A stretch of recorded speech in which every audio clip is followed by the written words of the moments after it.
আর্যিকর? হ্যাঁ, আর্যিকর থেকে বেরোবো। হ্যাঁ, তো বলো এবার। বলছি ওটা হয়েছে কি বলতো, ও 2টো অব্দি পেশেন্ট দেখেছে, ঠিক আছে। রাত্রি পেশেন্ট 2টো? রাত্রি 2টো, ঠিক আছে। আচ্ছা। 2টো অব্দি পেশেন্ট ডেকেছে, দেখে রুমে এসে অনলাইনে অর্ডার করে 4জন বন্ধু মিলে খেয়েছে, ডিনার হুম করেছে। হুম করে ও খুব টায়ার্ড ছিল, যেহেতু 36 ঘন্টা ডিউটি ছিল, হুম টায়ার্ড ছিল। ও কি করেছে, ওই সেমিনার রুমে গিয়ে হুম শুয়ে পড়েছে একটা রেড কালারের ব্ল্যাঙ্কেট ঢাকা দিয়ে। হুম কিন্তু তারপরে মানে সেমিনার রুমে এমনি কি তোমাদের ওরকম সেমিনার রুমে টুমে ঘুমানো হয়? মানে আমি যদিও কোনো আইডিয়া নেই, ওই জন্য জিজ্ঞেস করছি। না, এবার একটা রেসিডেন্টের ডক্টর রুমস থাকেই, আচ্ছা। বুঝতে পেরেছিস, তারপরেও সেমিনার থাকে। এবার হুম। সেমিনারে একটা বেড থাকে, আর আচ্ছা ডক্টরস রুমে 2টো 3টে যেরকম বড় ঘর হবে সেরকম বেড পাতা থাকে। আচ্ছা আচ্ছা। মেনলি ডক্টরস রুমে শোয়ার কথা, ঠিক আছে। হুম হয়েছিল কি, ওকে বডিটা পাওয়া গেছে সেমিনার রুমে, হুম কিন্তু ঘুমাচ্ছিল ডক্টরস রুমে। যে রুমটা তোর এখন ভাঙা হয়েছে, দেখেছিস রুমটা ভেঙেছে, হুম হুম হুম হুম একটা ভিডিও ঠিক দেখছিলাম। বাথরুমের পাশেই, হুম ঠিক আছে। মানে বাথরুমটাকে অজুহাত দিয়ে হুম ওই রুমের দেয়ালটা ভেঙে দিয়েছে। অ্যাকচুয়াল কাণ্ডটা ঘটেছে তোর ইয়েতে, ওই রুমটার ভেতরে, ডক্টর রুমে? ডক্টরস রুমে। ডক্টরস রুমে ঘটনাটা ঘটেছে, ওই বডিটাকে তো ডক্টর ধস্তাধস্তি। রুমে ওই দিন আর কেউ ছিল না, খালি মানে অনলি ওই দিদিটাই ঘুমাচ্ছিল? হ্যাঁ, এবার তোকে আমি বলি, অন কলে নিশ্চয়ই একজন থাকবে না, ও হুম জুনিয়র সিনিয়র মিলে থাকে। এমনকি থার্ড ইয়ার একজন থাকবে, সেকেন্ড ইয়ার একজন থাকবে, হুম প্লাস ফার্স্ট ইয়ারের ইন্টার্নশিপরা যারা থাকে তারা ইন্টার্নরা থাকে। হুম আর চেস্ট এমন একটা ওয়ার্ড হচ্ছে, কোভিড এর পর থেকে প্রায় হামেশাই সবার শ্বাসকষ্ট হচ্ছে, মানে আসছে মানেই শ্বাসকষ্ট হচ্ছে। হুম আর চেস্ট ওয়ার্ড আর চেস্ট মেডিসিন দুটোই হুম পাশাপাশি ওয়ার্ড, হুম ঠিক আছে। হুম। তো কেউ কি শুনতে পায়নি? কেউ শুনতে পায়নি। হ্যাঁ, ওটাই তো আমি ওই দিনকে ওটাই ভাবছিলাম এবার যে। দেখ, ধস্তাধস্তি করাতে একটা নিশ্চয়ই চিৎকার হয়, একটা ভাইলেন্ট হয়, হুম হুম বুঝতে পেরেছিস। হুম তারপরে আবার কি, যে 4জন ওর সাথে খেয়েছে তারা কোথায়, তারা কেন মিডিয়ার সামনে আসছে না? হুম তাই ঠিকই তো, তো। তারা কেন আসছে না? তোমার ওই এক- দিন ডিউটি ছিল না রাতে? ওই দিনকে আমি নাইটে ডিউটি করছিলাম। আচ্ছা। আমি নাইটে ডিউটি করে এসেছি, আমার লাস্ট নাইট ছিল। তো হুম আমার তো 3 দিন নাইট থাকে, তিন হুম দিন নাইট থাকার পর লাস্ট নাইট ছিল। লাস্ট নাইটের পর বুধবার আমার লাস্ট নাইট, বুধবার রাতে ঘটনাটা ঘটেছে। হুম আমি বাড়িতে এসেছি, রীতিমতো বাড়িতে এসে শুয়ে পড়েছি। 3টের সময় আমার কাছে ফোন এসছে যে সবাইকে ডেকে পাঠিয়েছে, ইমিডিয়েট আয়। হুম। তখন গিয়ে দেখি আরজিকরে এই অবস্থা, পুরো গোটা হাসপাতালকে ডেকে পাঠিয়েছিল। গিয়ে দেখি পুলিশ ছয়লা, মানে। আর ওকে যেভাবে, আমি তো বডিটা দেখেছি রে, মানে আমাদের হুম এখনো পর্যন্ত চোখ থেকে নামছে না।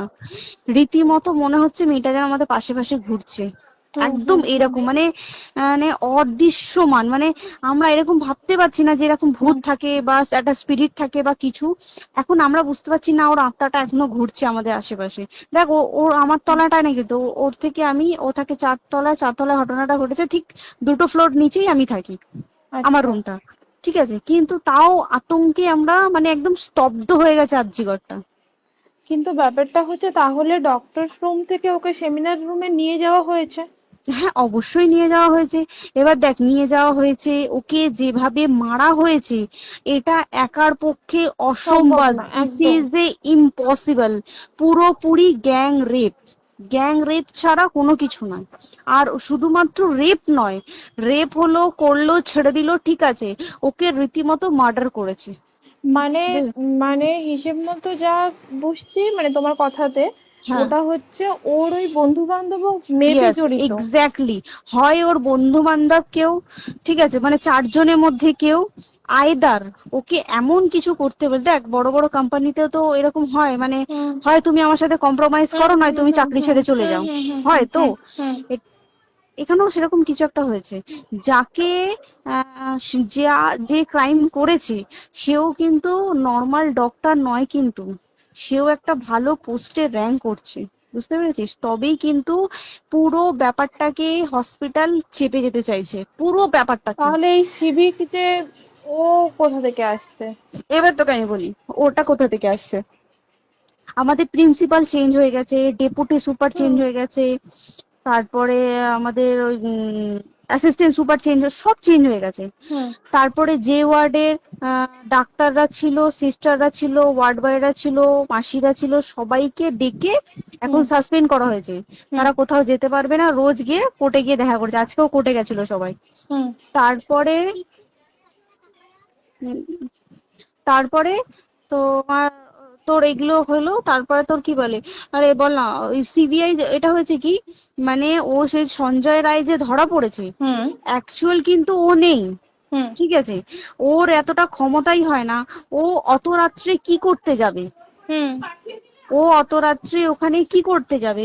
ও না পেশেন্ট, ও নাকি বলছে দালাল পেশেন্ট নিয়ে গেছে। তো পেশেন্ট নিয়ে যখন গেছে, দিদিটার রুমে যখন যাবে, নিশ্চয়ই দিদিটার রুমে কোনো কাগজপত্র দেখাতে যাবে। সেই অবস্থায় গিয়ে দেখে যে এরকম এরকম ঘটনা, তা ঝাঁপিয়ে পড়েছে ওর উপরে। হুম এরকম কিছু কি, তাও কিছু নয়, শুধু গেছে, দেখছে ড্রিঙ্ক অবস্থায়, ওকে ক্যামেরায় দেখা গেছে ড্রিঙ্ক অবস্থায় গেছে আর এসছে, এইটুকুই দেখা গেছে। তারপরে হচ্ছে কি, তোর অনেক রকম, এখানে অনেক রকম ব্যাপার আছে। যে দিনকে ঘটনাটা ঘটে তার ঠিক দুদিন পরে ওই সেমিনার বাথরুমের অজুহাত দিয়ে ডক্টর যে রুমের হুম দেওয়ালটা আছে, ওই হুম দেওয়ালটা ভেঙে দিয়েছে। কেন? প্রথমে ওকে বললো সুসাইড করেছে, আমাদের যখন ফার্স্ট খবর আছে তখন সুসাইড করেছে। হুম তারপরে যখন হসপিটালে যাই তখন গিয়ে শুনছি নাকি না, সুসাইড করেনি, এটা রেপ করেছে, রেপ করে মার্ডার করা হয়েছে। হুম বুঝতে পারলি, এখানে বিশাল বড় একটা গেম চলছে। এবার আর যে ওর উপর কি রাগ ছিল মানে? হ্যাঁ হ্যাঁ হ্যাঁ হ্যাঁ হ্যাঁ হ্যাঁ, একদম আমি তো কি বললাম, শোন, তুই যদি কারোর সাথে কম্প্রোমাইজ করি তাহলে তোর পোস্ট হুম বাড়বে, হুম হুম তুই হুম কারোর সাথে কম্প্রোমাইজ করবি না, তোকে মার্ডার করে দেবে। মানে মানে ওরকম টাইপের কিছু বলছো তো? এরকমই টাইপের কিছু একটা ছিল। আইদার খুব রাফ, মানে খুব রাগ, খুব মানে খুব ওর উপরে খুব ফ্রাস্ট্রেশন ছিল, যারই ছিল খুব ফ্রাস্ট্রেশন ছিল। শুধু ওকে মারিনি রে, রীতিমতো মার্ডার করেছে। ওর যে ক্ল্যাচারটা ছিল, হুম ওর আমি ইউরিন, শুনেছি এটা। ওর ইউরিনের রাস্তায় ক্ল্যাচারটা ঢুকিয়ে দিয়েছে, তুই ইস, জানিস? মানে কি বলবো, মানে ওকে দেখা যাচ্ছে না, আমরা তো দেখেছি নিজের চোখে, ওকে দেখা যাচ্ছে না। মানে একটা ব্লিড, মৃত্যু কতটা, মানে এইটা মানে প্রচন্ড কষ্ট পেয়ে একটা মেয়ে মারা গেল না? আর ওর যে গলাটা চেপে ধরেছে, আহ ওর ওই চেপে ধরাতে মানে এতটাই জোরে চেপে ধরেছে যে ওর চোখ ফেটে রক্ত বেরিয়েছে। আহ, ছি, ছি, ছি। বুঝতে পেরেছিস? মানে মানে কি বলতো, যদি ধরা পড়ে না, উচিত মানে যারা এটার সঙ্গে দায়ী না আর এই ওদের। যে সিবিআইটা হয়েছে, সিবিআইটা একমাত্র আমাদের জোরেতেই সিবিআইটা এসছে। মানে হুম আমরা ওই সঞ্জয় রায় একার পক্ষে সম্ভব না এইসব। তারপরে পোস্টমর্টম রিপোর্টে তুই জানিস, ওই আমাদের ভাজাইনা থেকে 150 গ্রাম স্পাম বেরিয়েছে। ইস, পোস্টমর্টম রিপোর্ট, 150 গ্রাম স্পাম, মানে বুঝতে পারছিস? Hmm not a calculated, minimum, minimum কম করে 6 থেকে 7 জন করেছে ওকে rape। ছি ছি ছি। ওই জন্যই তো আমরা এতটা বেশি ভাইলেন্ট হয়ে গেছি, বুঝতে পেরেছিস? আর তারপরে আমাদের দেখো, একটা মেয়ে তার কাজের জায়গাতেই ছিল, এমনটা নয় যে রাস্তাঘাটে কোনো বিপদ, ও তার কাজের আরে জায়গাতেই সেফ নয়। শোন, দেখ বড় বড় কোম্পানিতে কি হয়, রুমের ভেতরে এগুলো হয়, মানে ধর রুমের ভেতরে হলো, যেমন কল সেন্টারে হয়, নাইট হুম শিফটে হুম হয়, হুম হুম। এইগুলো একসেপ্টেবল। বাট হসপিটাল হচ্ছে তো এমন একটা আরজি এরিয়া, করের মতো একটা, হ্যাঁ। আরজি কর বলে না, যে কোনো হাসপাতালে কেউ যদি স্ব ইচ্ছায় কারোর সাথে রিলেশনশিপে গিয়ে করতে চায় সেটা আলাদা জিনিস কিন্তু, হুম ঠিক আছে? হুম কিন্তু কেউ কারো বিরুদ্ধে এইভাবে করতে পারে না রে, তুই জানিস না? মানে ওয়ার্ডে দেখ, কম বেশি আমরা সবাই ঘুমাই, কম বেশি আমরা হুম সবাই জেগে হুম। থাকি, জেগে তো থাকি।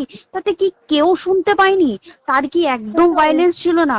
যদি কেউ না শুনতে পারে, তাহলে ওর খাবারে কেউ কিছু মিশিয়েছিল, হুম তাই কি না? হুম হুম সেটাও পোস্টমর্টম রিপোর্টে মানে লিক করছে না যে কেন খাবার ও তো খাবারটা খেয়েছিল, সেটা তো নিশ্চয়ই পেটেই ছিল, পেট থেকে তো হুম বমি করে বের করে দেন, সেটা তো ফরেনসিক রিপোর্টে কিছু বলবে। হুম আর তুই জানিস না, দেনার দেন, মানে ধর পোস্টমর্টম রিপোর্ট আসতে 3 দিন সময় লাগে।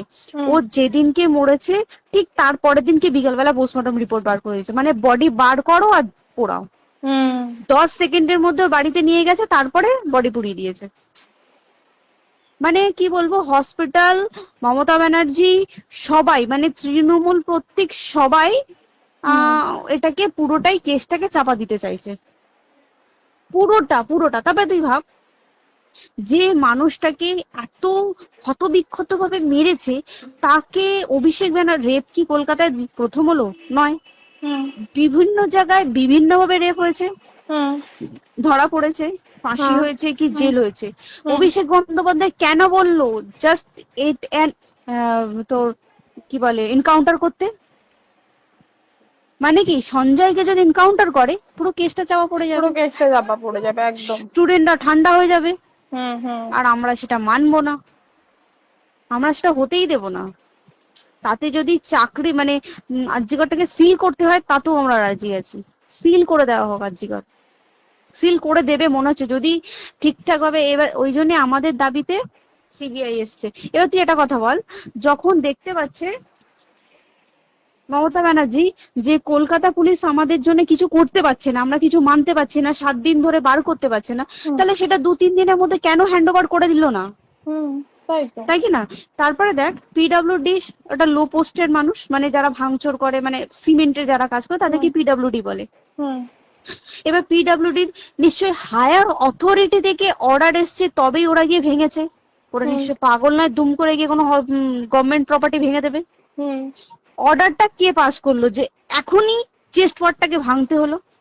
সিবিআই আসা পর্যন্ত অপেক্ষা করতে পারতো। কারণ আজকে অত বড় বিক্ষোভ হবার কারণ কি হচ্ছে? একটাই কারণ, যে মেয়েটি মারা গেছে ঠিক আছে, কিন্তু তাকে এত বেশি মলেস্ট করে, এত বেশি রেপ করে বা বেশি ওকে মেরেছে, তার কি কোনো প্রতিবাদ নেই?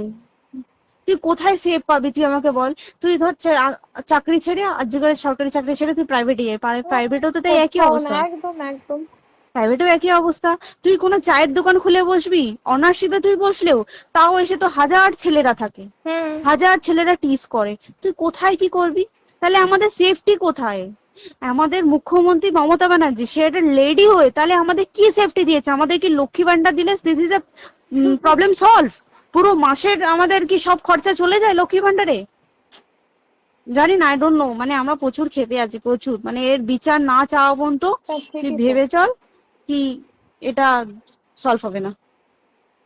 আমরা মানে বিচার আমি নিয়ে আমি কথা বলবো। 2 দিন ধরেই ভাবছিলাম তোমাকে ফোন করবো, কিন্তু মানে এটা ওটাতে হয়ে উঠছে না। আর তোমাকে তো হুম। আমি ওই দিন রাতেই হোয়াটসঅ্যাপ করলাম না। হ্যাঁ হ্যাঁ এবার হ্যাঁ তখনই না আমি ব্যাপারটা অতটা বুঝতে পারিনি, আর আমার তার পরের দিনই ভোরবেলা ডিউটি। তা হ্যাঁ। আমি খুব তারপর সাবধানে থাকিস রে, আর খুব বলো না, সাবধানে না না। থাকিস। হ্যাঁ তাই তো, এখন মানে আর তোমরাও সাবধানে থাকো সবাই। কি বলবো বল, কিছু বলার নেই। দেখ আমাদের মধ্যবিত্ত মানুষরা, আমাদের চাকরি করে খেতেই হবে, সোজা কথা। একদম একদম। তাই কিনা বল? বাবা এত হুম। পুঁজি নেই যে বসে অত বসে খাবো, ঠিক আর আছে? সেই মেন্টালিটিও নেই। পুঁজি হ্যাঁ যদিও থাকে, মেন্টালিটিও নেই হ্যাঁ যে এবার বাবার তুই, পুঁজিতে খাবে। এবার একটা কথা তুই বল, চাকরিটা কোথায় গিয়ে করবো তুই একটা বল? কোন সেটাই। স্টেটে গিয়ে চাকরি করবো তুই আমাকে বল? ওই যেমন, মানে এটা হয়তো আমার মা যেমন বাড়িতে থেকে 7টার মধ্যে ঢুকে যাও, দিদিকে তো ধরো অনেক রাত অব্দি 9টা, 9:30, 10টা অব্দি ল্যাবে থাকতেই হয় না। এবার তুই কি করবি কি বল, কি করবে করবি? বলো তো, এখন কিছু নেই। করার আছে?